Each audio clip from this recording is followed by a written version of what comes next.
Goeiemôre, mag die hierdie baie ryklik seën en sy wonderlike doel in die hart en liewe ook so bereik. Nou liewe vriende, ons weet dat die renosters doodgemaak word ter wille daarvan dat hulle horings verwyder word dan. En ons mag dalk die vraag vra, wat is nodig om dit te stop? En tans is daar pogings om te probeer dat dit wettig mag wees om renosterhorings te verkoop en dit is dalk die beste plan waarmee hulle na vore kom, aangesien terwyl daar baie geld daarin is, daar altyd baie skelms sal wees en mense wat oneerlik sal handel en hierdie renosters dan ook so sal uitroei. Wat sou u dink? Wat is die beste plan om dan so te help dat die renosters mag voortbestaan vir die volgende geslagte wat daar dan ook is? Nou vanoggend wil ek vir u 'n vraag vra en die vraag is, wat het u nodig? Kan u daaraan dink, liewe vriende, as iemand na u toe kom en vir u kom vra, wat het jy nodig? En maak nie saak wat die nood is nie, sê dit, noem dit, en hierdie persoon sal u kan help. En ek dink as ons kom by geld, dan dink ons, o ja, nee, daar's soveel plekke wat jou dalk mag help of kan help met geld, maar daar's ander dinge wat mense glad nie vir jou kan doen nie, soos om vrede in jou hart te gee, blydskap in jou hart te gee. En liewe vriende, en nou lees ons in Matteus 6 vers 8, moet dan nie soos hulle word nie, want julle Vader weet wat julle nodig het, voordat julle hom vra.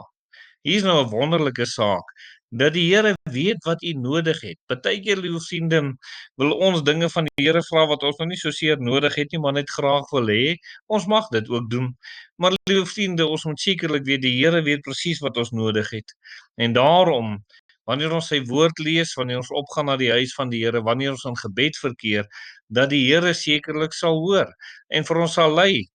En dis juis omdat die Here vooraf weet wat ons nodig het, dat hy ons lei in gebed. Maar nou kom mense en hulle doen baie keer sonde, en soos wat die teks net voor hierdie teksvers wat ons net gelees het sê, Matteus 6 vers 7 sê, en as julle bid, gebruik nie ydelle herhaling van woorde soos die heidene nie, want hulle dink dat hulle deur hulle baie woorde verhoor sal word. En die sonde wat baie mense doen, lieve vriende, is hulle bid met so bymotief. Hulle bid met herhaling van woorde amper asof dit een of ander resitasie of ritueel is of 'n magic woorde is wat jy kan spreek en dan sal die Here nou vir jou doen dit wat jy sê. Liewe vriende, en dan mense wat dink, jong, as ek baie bid en baie allerhande woorde bid, dan kan ek die Here manipuleer. Maar dis nie hoe dit werk nie. Die Here antwoord 'n eerlike en opregte hart. Hulle wat in gehoorsaamheid van hom leef, vir hulle sal die Here sekerlik groot en heerlike dinge doen. Maar baie mense wil nie aan die Here gehoorsaam word nie. Matteus 6 vers 32 sê, want na al hierdie dinge soek die heidene, want julle hemelse Vader weet dat julle al hierdie dinge nodig het. U sien weer eens sê die Bybel, die Here weet wat u nodig het.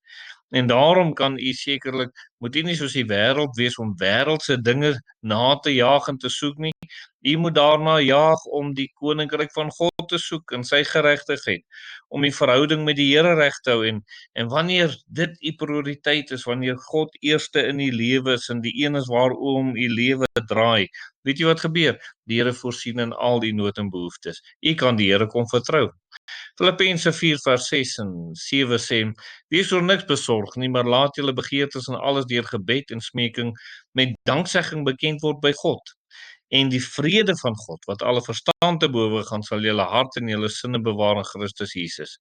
Liewe vriende, terwyl die Here weet wat u nodig het, wil die Here hê u moet hom sekerlik kom vra en daarom moet jy in gebed na die Here toe gaan en smeekgebede, dankgebede en wanneer jy dit doen, die wonderlikheid, die vrede van God sal die hart en die sinne bewaar. Jy sal nugter kan bly dink en nugter kan bly optree en alle omstandighede oor die Here een staat sal stel. Mag u so oorgegee wees aan die Here. Kom ons bid saam. Ons dierbare Here, baie dankie dat ons vanoggend net opnuut weet, u weet wat ons nodig het. En mag u ook elkeen hoor wat in hierdie oomblikke nou hulle nood aan u gaan kom bekend maak en ons eer u daarvoor. Amen.